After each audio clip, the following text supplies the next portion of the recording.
Welcome, everyone, to the ATX DAO Podcast. Super exciting episode today with Jorge Jimenez, the CEO of the gaming strategist, as well as the marketing lead for Solana Games. So, Jorge, welcome to the pod. GM, what's going on? Excited for this. I heard there's plenty of alpha to be given. I don't know who's going to give the alpha, but we better do something because we need numbers to go up, and that's what we're here for. All right, so to start us off, could you perhaps dive in as far as your role within Solana Gaming, what you're currently doing within your role and day to day? Yeah, man. Look, I think, Solana has different verticals, as y'all probably know, very well aware with everything, RWA, DPINs, DeFi, everything's firing in all cylinders across Solana. There is a vertical called gaming. I know that many people sometimes don't know about it, but it does exist. And if you don't know about it, then I just need to do better at marketing because apparently sometimes people do live under a rock.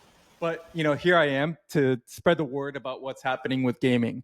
The gaming vertical itself, there's, hundreds of games building right now on Solana. And when I mean games, people always reflect to maybe console games, but gaming could be so many different ways. It could be gamified approaches that take into gaming. It could be, today we this morning we run a live show every Monday through Friday, and today we hosted Multiplier, which is a different type of DeFi play, but it is gamified. It is playing games, right? And then the day before we hosted a very much kind of a platform that is looking at Steam and replicating Steam in a way to bring gamers and games to understand Web3. And so every day we kind of host something differently from the gaming aspect or the gaming world. But all of this needs help from marketing as well, from Big Papa, Solana themselves, and helping to amplify what the good word is. And so within this vertical, we have gaming, of course, and that's the marketing aspect that I run. I run the socials for gaming on Solana, which is one of our pretty hot right now verticals, as we ran a season pass about 4 or 5 months ago. And it's funny, I'll tell you guys the story too, is we ran a season pass about 4 or 5 months ago, went to the foundation and was like, hey guys, I hope I could get 1,000 people to sign up for this thing, get 1,000 gamers to want to play, right? Day 3 of the season pass, we had 48,000 people wanting to sign up and play in this games. And I was like, holy, I don't know if I could curse, but if I can't, just let me know. But I was like, holy shit. I was like 48,000. And that meme where the guy is sweating? Well, let me tell you, I was sweating because I didn't know if we could even handle 48,000 people, let alone, 5,000. So Season Pass Zero was a way to bring community together, bring gamers together, and showcase the games on Solana. And we hosted over 30 games on Solana over 3 or 4 weeks. And through the mid of the campaign, people were like, is there a prize pool to compete in and all this stuff? And I was like, no, didn't really think of it, but let's put one together. And so quickly went to 5 or 6 people and we're like, hey, would you want to support this? And literally within a couple days, we raised 30,000 or 35. I think it was 40,000. I don't even know what the number is. Anyways, we raised over $35,000 from partners wanting to get involved in the season pass. So that's when we knew we have true gamers, we have true community members, people that want to get involved, people that want to learn. So season pass 1 is actually around the corner. I guess I don't know when this will get released, but if I get fired, I get fired. But here you go.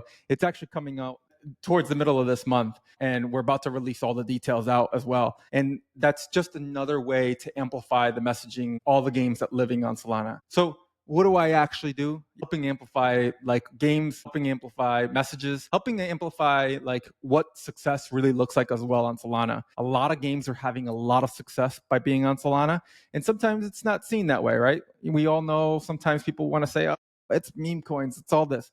But you could look at the Solana account every day. We put out, hey, how much revenue we're producing, how many products are on Solana, the success of the chain, everything, all the things that the numbers are showing around it. Well, we're doing the same thing with gaming to show people how many gamers some of these games have. They don't have to be millions of users on certain games for success. That's something we'll get hit on.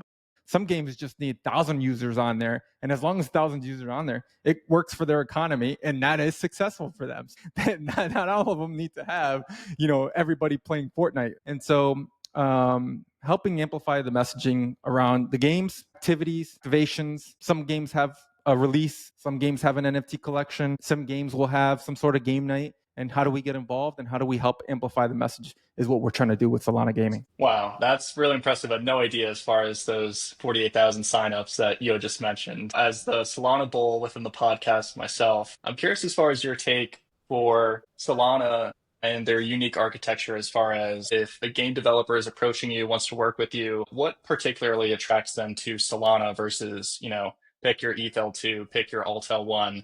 What is it about Solana that is so great for Web3 gaming? Yeah, I mean, man, this is one of those questions of like, how many beers do you have? Because I could go the whole night and tell you about it. And again, I am a Solana maxi, so at the same time, I could tell you why I am passionate about it. There's a couple things when I look at like, let's take this from business approach, right? And so when I look at like businesses and I look at business plans and I look at like financial analysis and I look at go-to-market strategies and I look at like, hey, how overall did you put this together? How are you actually looking at acquiring a user end journey? How does that user essentially become a marketer as well, right? Because that's the ultimate goal. Your users telling their friends and their friends telling their friends. And guess what? Everybody's trying to come into here. So when I look at all that, I look at Solana and I look at where Solana is at the forefront of blockchains, right? We looked at Accelerate a couple months ago. I think one of us were just talking about this before the show started of, hey, this was a room filled with people, shirt and ties in New York City, in the financial district, wanting to learn about blockchain, wanting to understand what blockchain is, right? And looking for ways or vehicles to get involved with blockchain.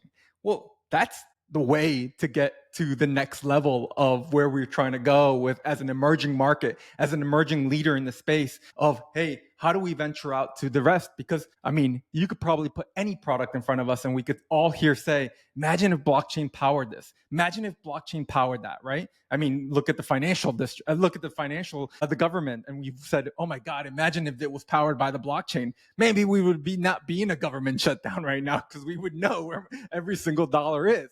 So when I look at like a chain itself, I look at how advanced they are in an emerging market.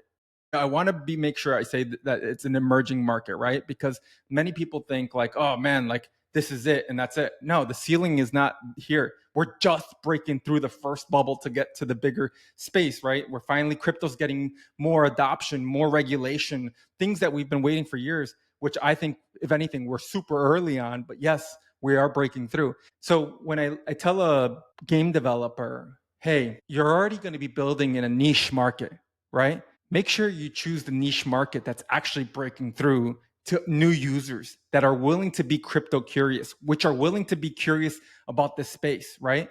Because the users we already have here, they're all great, but we all know where they kind of lie and where they want to be, right? And in the gaming section, games, first of all, is a niche. And then on top of that, hey, Tom might be a shooter. Ash, well, maybe you're a mobile gamer. Man, now we're breaking it down even smaller. And now it's like 1 out of 4. So now you really even have to dig deeper for the audience or the user. And so for me, it's like, okay, where is this audience? Where is it going through? And you are putting a financial instrument to gaming, right?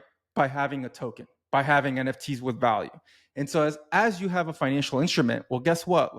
Where can that financial instrument have the most success? Have the success to break through with other applications, other products, and support from, of course, Solana Gaming, whatever that is. And that's how you start narrowing down all these blockchains, and you start narrowing them down to a handful. And then it gets to 3, then it gets to 2, and then it gets to 1, right? And it says, okay, hey, where do I see it?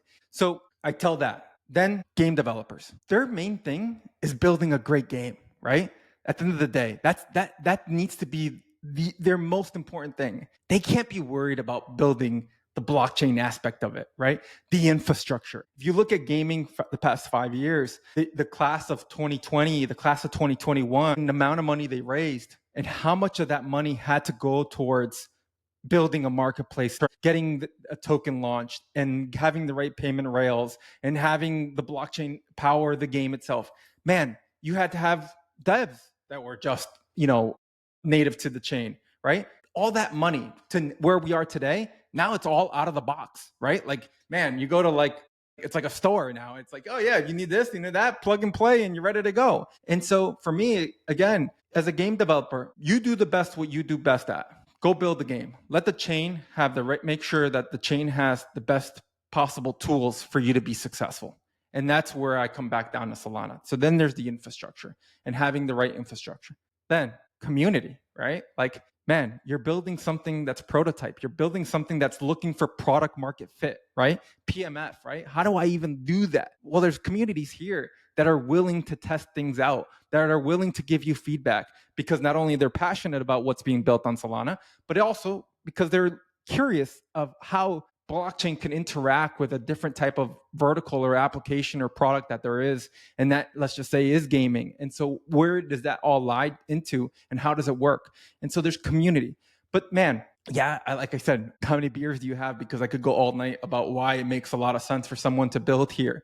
But it's these, some of these fundamentals that I talk to people on a daily basis. Then marketing, of course. Look, like at the end of the day, look, I'm already building a game. It's tough. I'm building on blockchain. That's even tougher. I'm limited on funds to build. That's even tougher. Well, if there's marketing support to help me connect with the user that I'm looking for, yeah, sign me up, right? Sign me up. And I'm not here to say that other chains don't have that. I'm here to say that I think that where we are for what other chains offer, or where they are, we are very much leading that pack.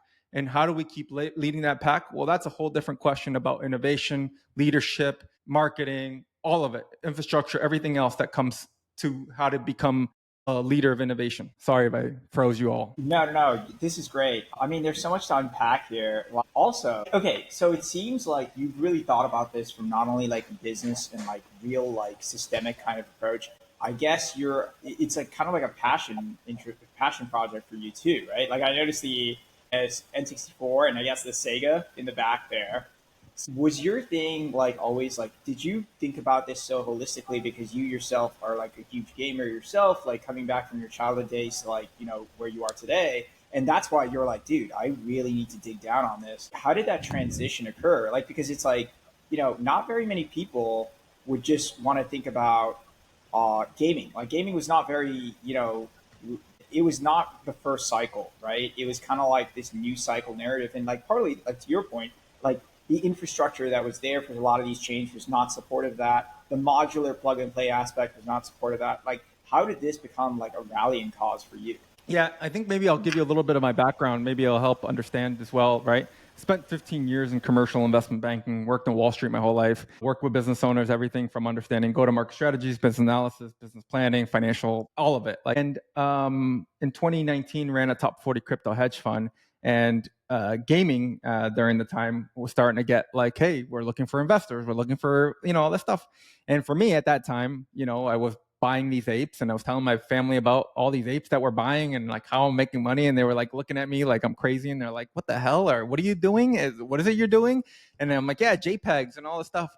And then gaming came around and I was like, oh my God, this is a perfect use case for gaming NFTs, for NFTs in games. It makes total sense that assets within games that we are already like seeing, FIFA, Call of Duty, Counter-Strike, all these things that exist currently, Pokemon cards, everything. Imagine if they were NFTs, if they were digital collectibles. Imagine if there was a marketplace for it. Imagine if there was being able to interact with it and ways to interact with people around the world, if there was a payment rail. And that's when I was like, man, for me, it was gaming. So I started, you know, went full into gaming because that's where I truly saw it. And of course, being a passionate gamer my whole life, you know, I was able to connect this even further. Comes today, you know, we're here running marketing at Solana Games and understanding all this. It's being able to connect the financial aspect of it with games. Like that's just the biggest thing. And I think like, yeah, that was my background, being in the finance sector of it, to be able to connect it to games. Because I think it goes a lot further, right? Like, sure, what we see is tokens. Sure, what we could see is numbers go up and down and everything. But there's an underlying value as well, and there's an even underlying value to what the blockchain does to your game if you understand it even further, of how you could even go outside of just the game itself, into ecosystems, into being an ecosystem play itself. Then you really start appreciating more of what blockchain can do for games. Very cool. Very cool. Want to pivot the conversation we had touched upon earlier as far as some different metrics that would define success within Web3 gaming. So what are some things that come top of mind as far as defining success for your customers at within Solana Gaming? Is it, daily active users? Is it number of transactions between the NFTs or the skins or the tokens, revenue, total time spent playing the game? Like, how do you balance all these different metrics and criteria? And what do you think is most important within your role working with Solana? Yeah, look, man, I'm a very ROI driven person, right? Like anybody that ever comes to me that wants to talk to anything, I always say, how do you make money? Because how are you going to turn the lights on in year 3? It's the biggest thing. How are you going to do payroll in year 1, right? Like, help me understand that. And when we look at it from a backwards approach of like year 3, we need to make, $100,000. Well, guess what? How do we next make sure that by year 3 we do that? And so this is the question about PMF as well, right? Like making sure that we're actually building a product that someone's actually going to pay for or buy or spend money in, right? And having that. And so when I look at games, I talk to them, and every stage of every game is a different place, right? Some are looking just for 100 users to make sure the platform can sustain 100 users. Some platforms are looking to make a couple $1 million NFT sale so that they could keep their prototype or alpha or beta that they just built, that they know that has product market fit, now being able to advance funding. Great. Some games are looking for that fundraising, are looking to do that seed private round, or even going into Series A, whatever that looks like, right? Wherever they are. Every conversation is different. Every game is different. Every game, like I was just mentioning to you before, is like, some games could be happy with 100 players. Some games can't. Sorry, my dog's dying over here, eating bones. Sorry. And so I think like, it's per game, like what that matters. But the biggest thing is, how does that game succeed, right? And so what does longevity look like? How does season 1 start? And then how does game 2 start? How does game 3, right? We all know most games. I mean, if you look at current gaming industry, we're on Grand Theft Auto 15, Call of Duty 15, Overwatch 15. I mean, Super Mario Brothers is like on, I don't even know, what are we on right now? Number 15 as well? Like, God, everything's a remake, right? Look at movie industry. My God, we're like on Mission Impossible 10, Fast and the Furious 10. We're like on the Avengers number 10. Like, God, everything's just like, cool. But what they've mastered is how to be able to keep the revenue going and the excitement going for the next season. And so when I look at games, I say, okay, like, how do we look beyond one game? How do we look to the next game? How do we keep that engaged user and that marketing user to be able to say, I'm going to sign up for season 2, season 3, or season 4, no matter what? And so I think everybody has a different approach. Everybody has its own pie. It's where I truly believe that you can't use the same marketing play for everybody. Every marketing is curated for what makes sense for them. But I will say the answer maybe to what makes Solana. I think right now we are very much in today's phase of where we are in marketing for Solana. It's all about products and revenues. And I think right now we also want to showcase some of the games that are making revenues, because games are making revenue. It's just something that, I'll tell you this, in the Web2 industry, games don't showcase revenue. Don't showcase DAU. That's not a common practice. Maybe like the bigger names like Fortnite, sure, they're battling Roblox and they're all about like, hey, who has the most users? They're all about showing off their muscles. But the average studios in Web2 are not here to tell you, oh yeah, we got 100 DAU, 100,000 DAU, this is what we're making. That doesn't happen. And so Web3 gaming, because there is a token associated, the investor wants to know these kind of things. And the investor wants, and it's not something that's publicly shared. And some of them do share it. And so it's like one of those things like, do we want to share some things that are not common? It's the game, and let the game do it. Because I'll say this, how many people will go look at a chart before playing the game and say, you know what, I don't want to play this game because this token went to 0 already. And I'm like, who cares if the token went to 0? Like, they got the funding they needed to build the game. Did you check the game out? And they're like, no, token's at 0. But when in your lifespan did you ever play Nintendo and say, let me go check the stock market today before I play Super Mario Brothers? Like, never. Like, what the hell? Like, why are you doing that now? But that is, again, some of the wrong psychology that has happened in gaming, especially in Web3 gaming. And so how do we change that? Let me put the game in forefront for you. Let's not talk token. Let's just tell me the experience. Tell me if you're having fun. And if you're not, cool, let's move on to the next game. But if you are cool and you want to spend, go for it.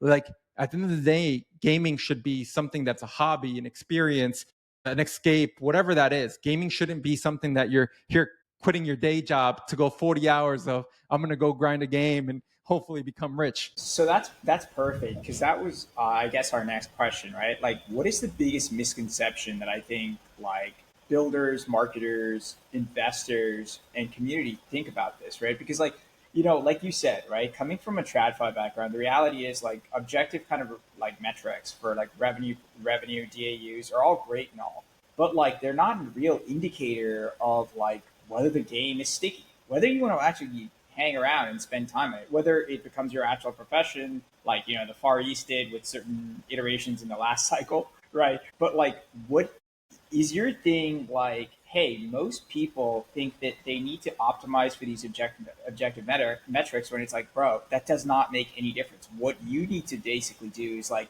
you need to have a sticky game that has like a storyline and a narrative that can grow and evolve. I mean, like, is that a fair statement? I mean, is there more on that? Like, what do you think about that? Yeah, I mean, look, first of all, that whole having a sticky game takes 3 to 4 years to build sometimes, or it could take you a year, right? The other aspect of all this is the longevity of what it takes to build a good game, right? And so then you go back to the question of like, hey man, what is the secret sauce or the ideal pudding to all of this?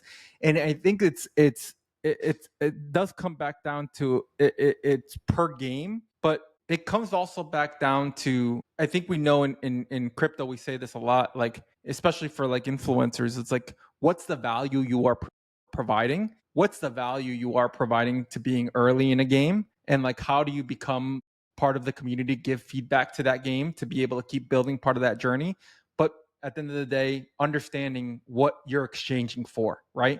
Like, what is that monetary equal value of time? And I think that's the next thing to understand is this isn't something you're going to jump in to just extract. Because if you are, then you're just going to turn into the next thing. And sure, maybe there's things that guilds and all that stuff that existed to when Web3 gaming started, 4 or 5 years ago, that made sense. But it was just not sustainable if no money's coming in, right? How do you make it sustainable? Well, guess what? Build a game that people are willing to spend. And let's take a time out for a second, right? FIFA, like, this is one of the most revenue producing games out there. They do the same shit every single year. Sell you packs for players, cost you $12.99. Guess what? Now all of a sudden, here I am. I look at my bank statement and I was like, oh my gosh, I better tell my wife like somebody committed fraud because all of a sudden I spent $1,000 and I didn't even know. Babe, someone stole my card. But in reality, it was me. I spent $1,000 in the game. It works, right? So I'm putting money into the game. Guess what? Same thing. Like, we have to be able to understand back to ROI. How do I produce ROI in a game? And if you understand that, how why a player would want to spend money in a game, because players spend money in games. That's the bottom line. Any gamer in this world has always spent money, from a console to the actual game. They are always spending. And furthermore, even now with digital collectibles, if you look at Fortnite, Roblox, and how much are being spent, Minecraft and everything like that. But it's, again, understanding that why, how, when, where, all of it, and inside of your game is super important. Wanted to ask, as far as, taking a step back and thinking of the global gaming landscape, right? We have 4 billion or so gamers globally. As far as daily active users within crypto, we're talking, tens of millions. As far as your onboarding, would you say you're having a larger focus within these gamers that are not crypto aware, perhaps don't have a wallet, aren't aware of Solana, aren't aware of Ethereum? Are you targeting gamers, or would you say you're targeting people that are already within the crypto space and say, hey, we have amazing games that are being built on blockchains, check these out? You may have some different rewards, different incentives. How do you toe that balance between the broader global gaming market and those that are already within the crypto space? Yeah, I mean, great question. And again, I hate to sound almost repetitive in a way of like each game has their own like audience, but each game does have their audience. And maybe we'll break it down a little different further of like social, casino style games and skill based games. Maybe that could help us go into a different section of it. But like, I think that,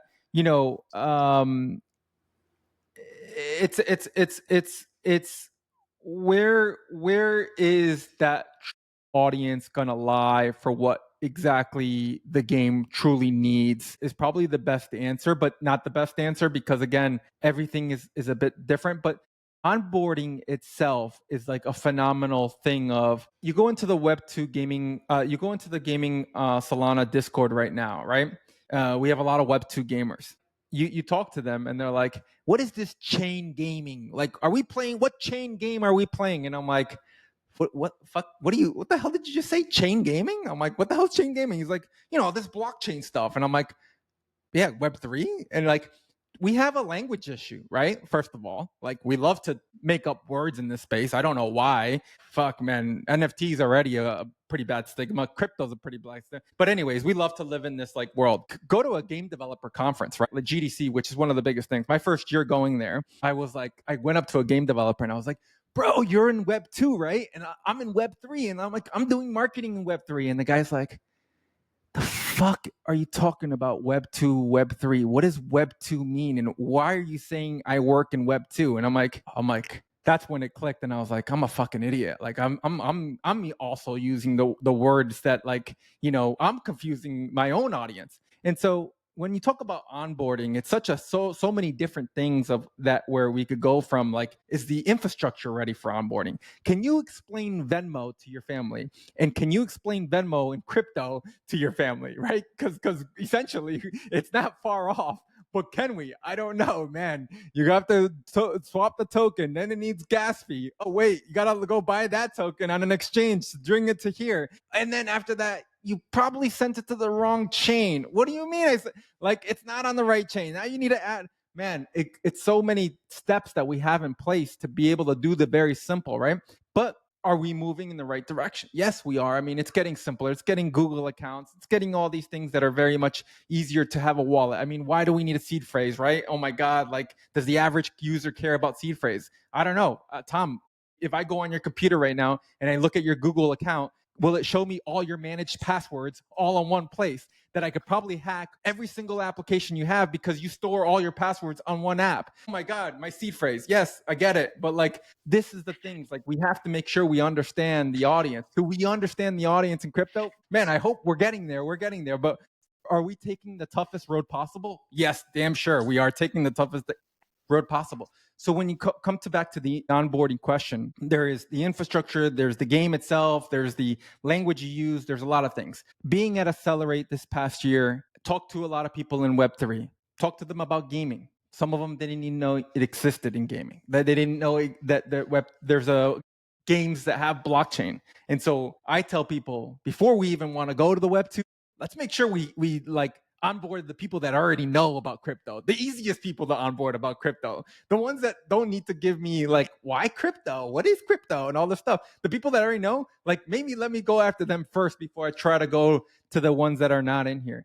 But man, it's a multitude things of like problems that we have of like onboarding, but we are getting there. I'll say this, Off the Grid is a great title to talk about. It's a game that's on Xbox. It's a game that's on PlayStation. It's still the only game in Web3 right now that's on Xbox and PlayStation, and it's been on there for about a year now. So it's kind of crazy to know that there's one game still only on one of the platforms where most gamers live, right? Console gaming. Let's understand gamers as well. When you were talking about before the industry and how many are in the industry, consoles itself are the easiest console to be able to afford, in the sense, because if you're looking at PCs, man, we're talking about north of $3,000, $5,000 if you want the Ferrari of Ferraris. And if you're a real gamer, guess what? You want the Ferraris of Ferraris because you don't want to say your skills suck, right? You want to make sure that you're competing with the best of the best. And so you look at consoles like the Xbox and the PlayStation that are under $500 or $600, right? And so you're understanding that maybe more gamers could actually probably afford that. And then you look at even further of like mobile games and understand what mobile phones are and how easy it is to. But here's where I want to go towards is that understanding where gamers are at and how Off the Grid has been able to go and target them and onboard them through a game. Not have the token be something that's at the forefront of it. Have the game be on it. Being able to play a game that you do open up, boxes, extract hexes, and all that stuff, that essentially has a marketplace outside of the game that there's value. The game has a marketplace internally, but that's for those that want to just trade internally. If you decide that you want to go and have value of that asset and turn it into cash, there's an external marketplace. That's brilliant, because there are those gamers that just want to play the game. They don't care about the money. And that's how you're able to onboard more people, because guess what? I will become curious. I will want to know what this marketplace is. Hey man, all of a sudden I picked up a rare item in this game. Oh my God, some kid just sold it for $10,000. Counter-Strike, I mean, like, let's see it. Like, these guys, there's black markets for it. There are kids spending millions of dollars on certain knives and stuff like that. So, it's a fun question to talk about onboarding. Every game has their own different onboarding. It's understanding like the roads that people decide to take for onboarding is the biggest thing. One of the questions I have is like, so you mentioned like going to GDC, right? And outside of the ontology and the nomenclature of things, right? Like, so you're talking to a web developer and then they say, or like a game developer, and they say like, hey dude, like, okay, this is interesting. And like you said, there's hardware kind of sets for each type of section that you go into, whether it's mobile gaming, PC gaming, or platform-based gaming, right? And then, Solana could offer a good blockchain monetization and hardware kind of optimization for you to have a chain game, as one of the people said, right? Like, how do you think about building a community for that game? Like when that's on there, right? Like to your point, like, dude, the platform is one way to get a community on here, and the chain is another way to get a community on here. But like ultimately, we need to create like a zeitgeist, like a culture, or like a community that's built around your thing that's coming on here. So like, how do you navigate that conversation? Because like you said, like game developers are focused on one thing. We're like, dude, our goal is to like only build the stickiest freaking product there is, right? Like, how do you guys at Solana Gaming thinking about creating community and ROI in relation to that community to that game? Yeah, I think it's an awesome question, by the way. Like, I think a couple things, right? Like, let's just also like take a time out in the sense that USDC and USDT are across all different chains, right? And so like where when you look at like how that community is formed of why I'm going to use it on Solana versus why I'm going to use it on something else.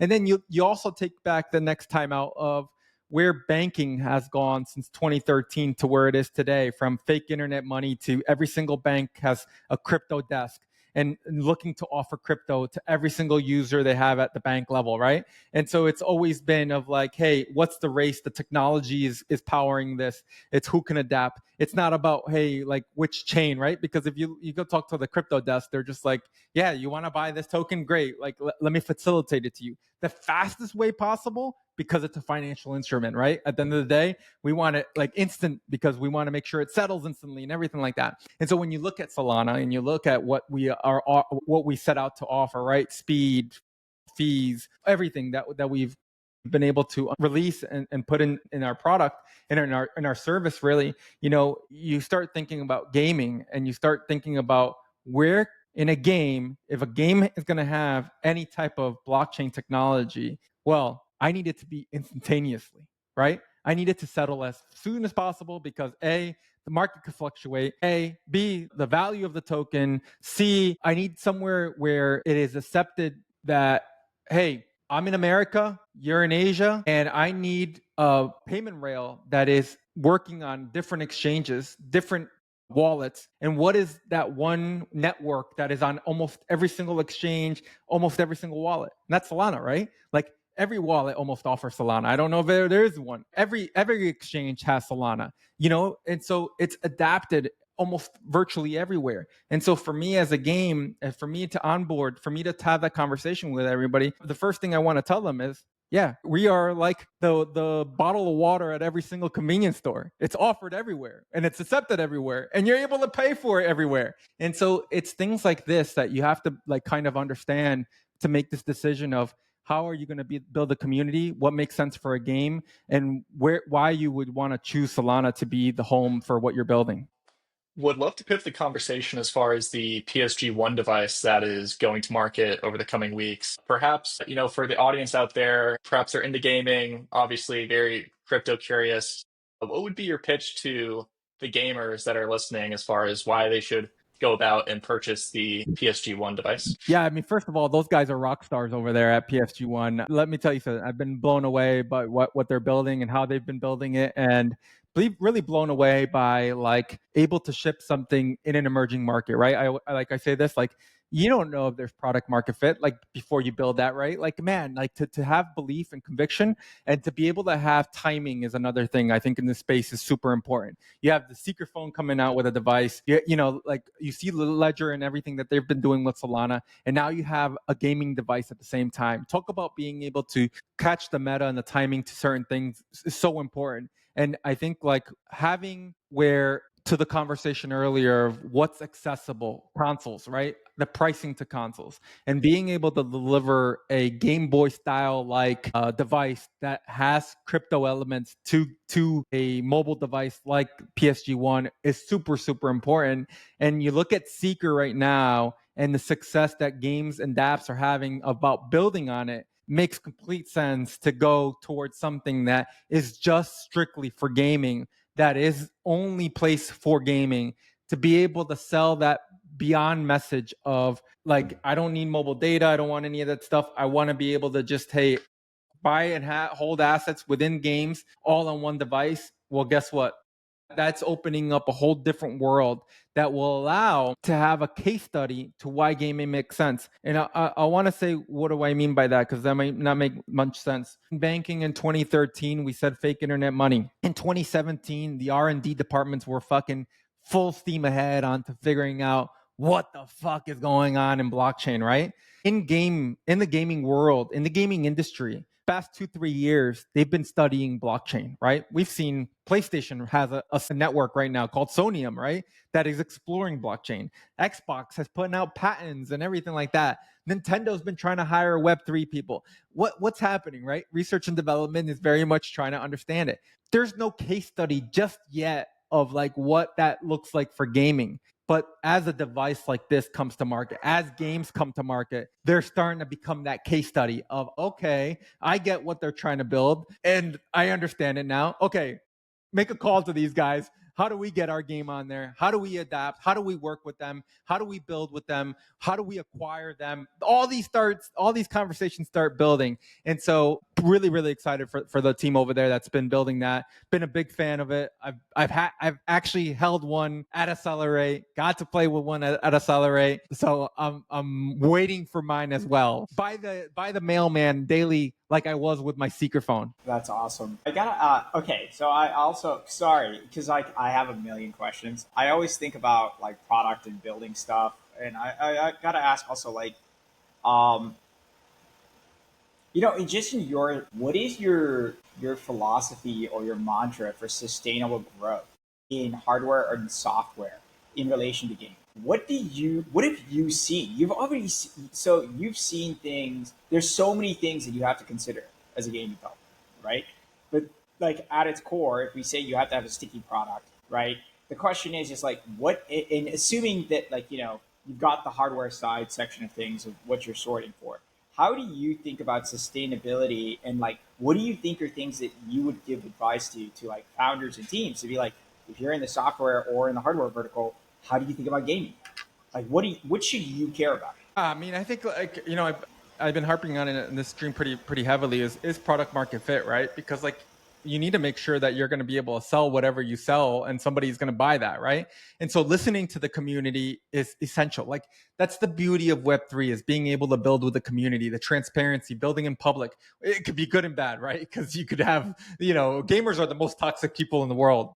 On top of that, they have access to social media. On top of that, they will say whatever they want to say. There's no filter to it. So it's good and bad. But the good about it is that if you are able to build with the community, you can make sure that hey, you're building something that there's users for, that there's actually clients for, there's revenue towards what you're building. And so I think my biggest thing to anybody is make sure you are listening to the user. Make sure you're listening to your community. We just seen a lot of games shut down over the past year. And I could tell you a lot of the comments are, man, you should have listened to the community. You should have brought this out. You should have done this. And that is because sometimes founders are very much locked into their road and hey, they believe in what they believe that the soup that they are brewing is going to be for everybody. But guess what? It might need a little bit of salt. It might need a different type of ingredients in it to make it more so that everybody likes the taste. And I think that's just a failing thing is sometimes we're not connecting the user and the creator and the founder of the project to what the ultimate product could be. Curious, just to double click on that a little bit, like curious to see how much do you find out of that, like because you see a large spectrum of things. They're successful and have not been as successful. How much do you find that it's come down to the over microtransaction or the over tokenization of game assets or like the game mechanics where it's like, bro, you like inserted this thing in here and it doesn't make any fucking sense. It's like, why would you even fucking do that? Right? This is like an ancillary thing that you've added in here and it just fucked this whole shit up. Like, how have you found that to be a common problem? Or is it like, are we getting dude, you're balls deep in the crypto side, you're not balls deep on the gaming side. Like you need to figure that balance out. How do you think about it? Yeah, man, it's a great question, but also like an issue in crypto is that, this is something that's public and we know what everybody's making, right? We have access to everybody's wallets and we have access to what everybody's fundraising, right? And so all of a sudden I see this crypto game made $5 million. Then I see another crypto game bring in $120 million. Well, guess what, man?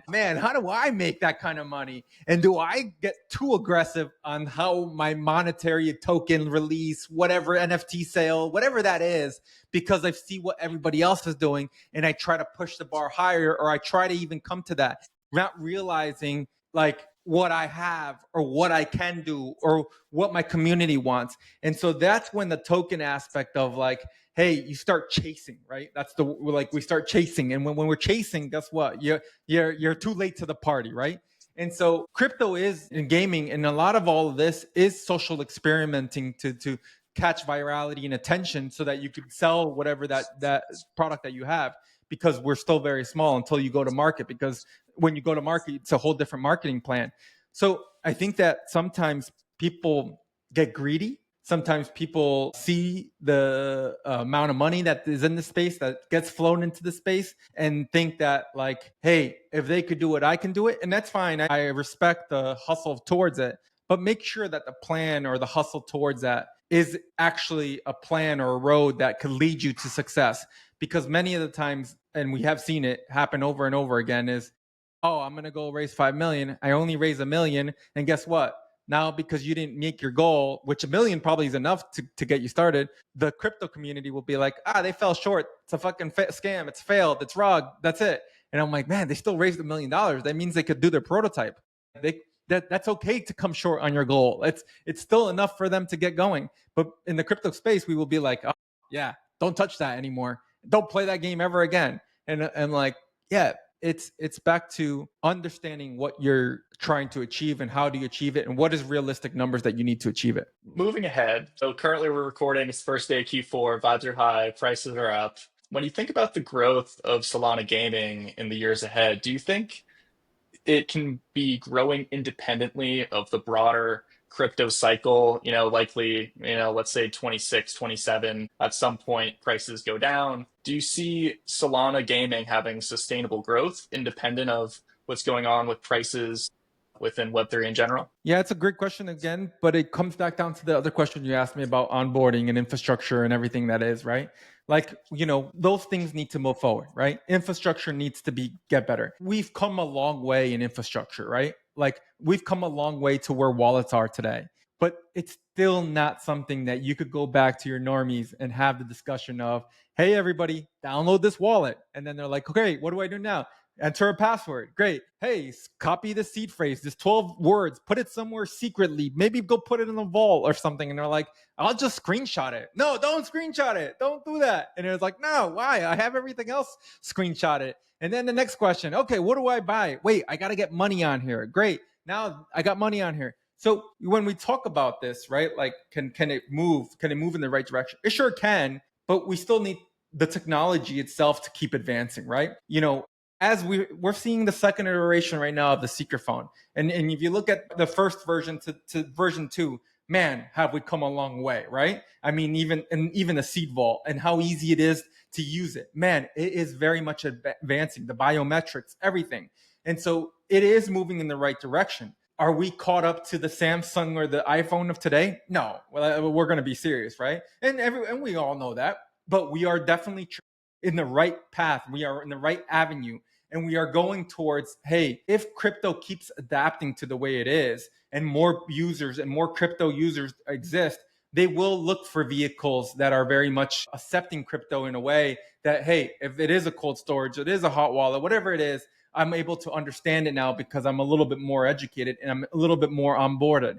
But for gaming in itself, yes, there's infrastructure, there's technology, but we still just need use cases to tell other game developers on why it makes sense to build in crypto, right? And that's the biggest thing, right? Like, does blockchain truly make sense for your marketplace? Great. Does a game truly need a token, right?